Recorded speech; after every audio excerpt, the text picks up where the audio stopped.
You've also been criticized for your comments. The shooting, we should note, was Wednesday at 10:37 a.m. Eastern.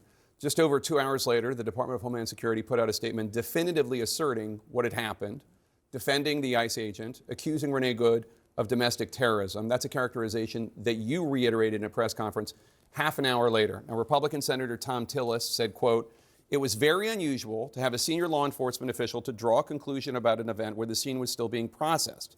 Generally speaking, law enforcement would recognize that a life was lost, that families are changed forever, the shooter's life will change forever. We're collecting video, we're trying to assess the situation." Why did you not wait for an investigation before making your comments? Oh, well, everything that I've said has been proven to be factual and the truth.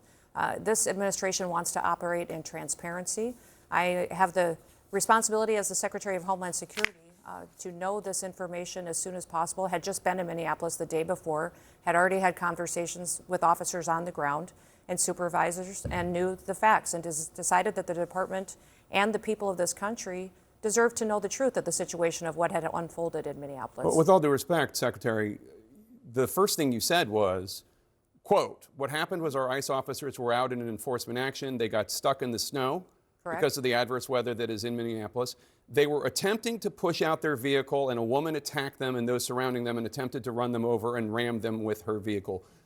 That's not what happened. We all saw what happened. It absolutely is what happened. Those officers had been out in enforcement action. A vehicle had been stuck. They had come to help get that vehicle out.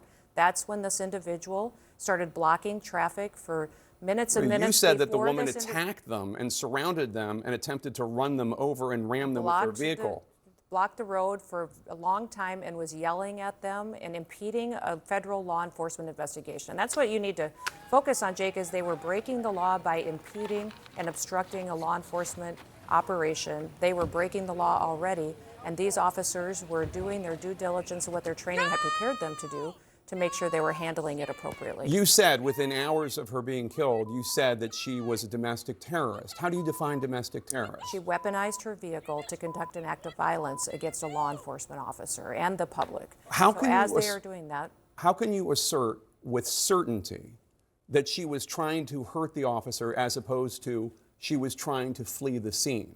if you look at what the definition of domestic terrorism is, it completely fits the situation on the ground. This individual, as you saw in the video that we released just 48 hours after this incident, showed that this officer was hit by her vehicle, she weaponized it, and he defended his life and those colleagues around him and the public. The question is, I don't doubt, my position is, I wasn't there, I didn't see it. Some people say that it clearly showed that she was trying to hit him and did. Some people say, no, she was clearly trying to move her car and flee and get away. I don't know. What I'm saying is, how do you know? How can you assert for a fact within hours, before any investigation, this is what happened?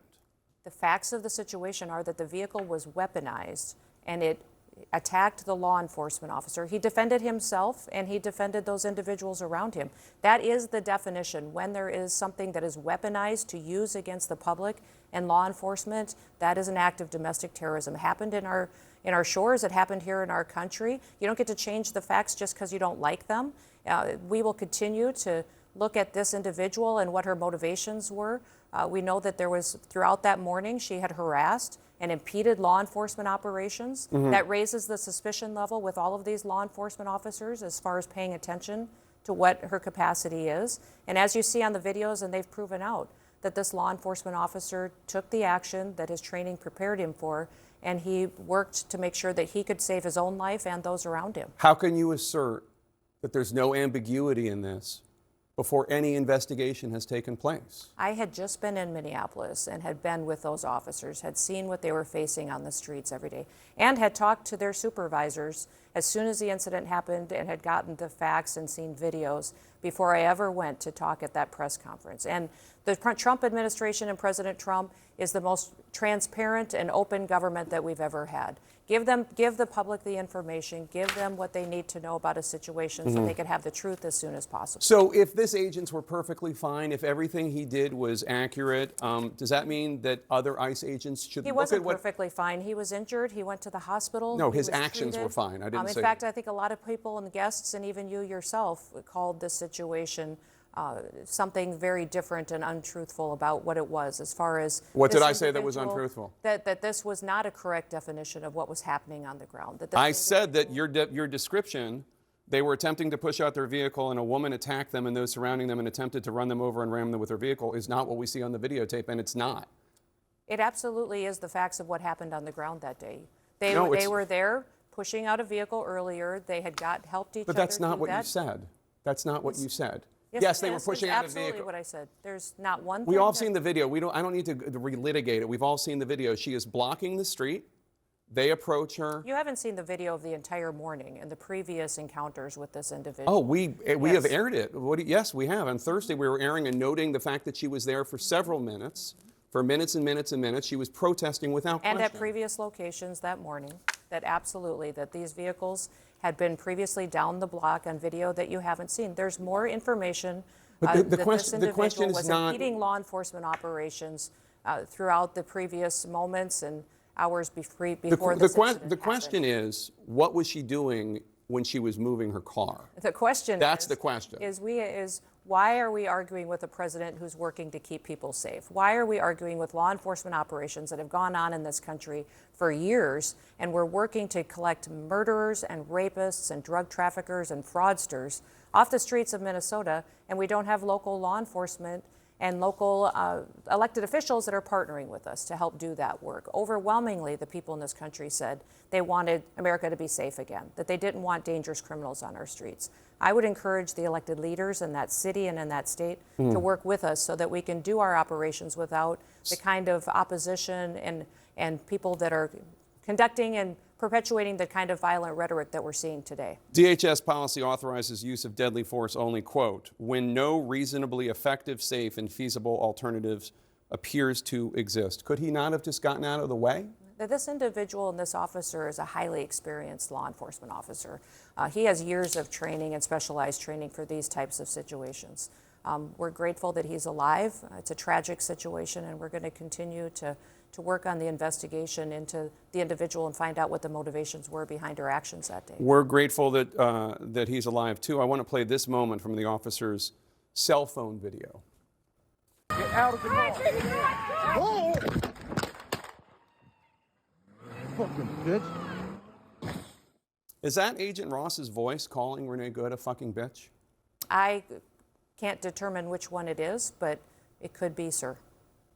In June of last year, Agent Ross had his arm pinned in the back window of a car as an undocumented immigrant who was a criminal drove away from a traffic stop. It dragged him about 100 yards. Here's what Vice President Vance said about the incident this week. That very ICE officer nearly had his life ended, dragged by a car 6 months ago, 33 stitches in his leg. So you think maybe he's a little bit sensitive about somebody ramming him with an automobile? If this is relevant, first of all, it's horrible that that happened. If it's relevant, which the Vice President seems to think it is, do you think this understandably very traumatic event that this officer went through last June might have influenced, as the Vice President is suggesting happened, how he responded? Now, there's no indication to that, but the facts is that we've seen vehicles weaponized over 100 times in the last several months against our law enforcement officers. So they definitely know that the threat is real, that individuals who are trained by activists to go out and to impede their law enforcement operations will weaponize their vehicles and try to run them over and drag them and not stop. So they certainly go into these situations with that knowledge that that could happen, and that's what their training prepares them for. What evidence are you looking at that so many other people around the country look at and they say, it looked to me, her tires were turned to the right, she was moving her car, and they see a woman trying to flee? You say she was trying to kill the officer. No investigation has happened. Why are you so certain that your interpretation is the truth when an investigation hasn't even happened?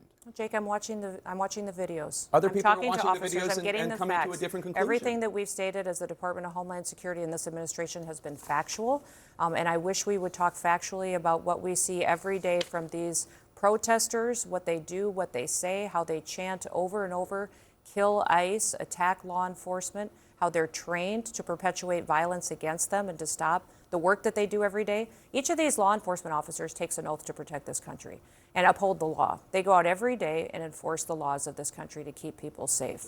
So these individuals that are out there harassing them while they do that work, doxing their identities, threatening them and their families, it's unacceptable. And that's why President Trump is so strong in supporting their operations in all of these cities. The officer appeared to have fired 3 shots, the first one through the front windshield, and the second and third through the side window. What is the justification for the second and third, given that the officer was out of harm's way? You're watching the same videos that I am, correct? Yeah. Yeah, you're watching the same ones. So you see how quickly the situation unfolded, how the officer was in front of the vehicle when she sped off, how she ran into him, and how he had to take quick action based on his training to defend himself and his colleagues around him. Once he's out of harm's way. That's very clear and factual from the videos that you can see. It's nobody's interpretation. We don't get to change it because we can see it with our eyes and we can build on the evidence that we have on the ground.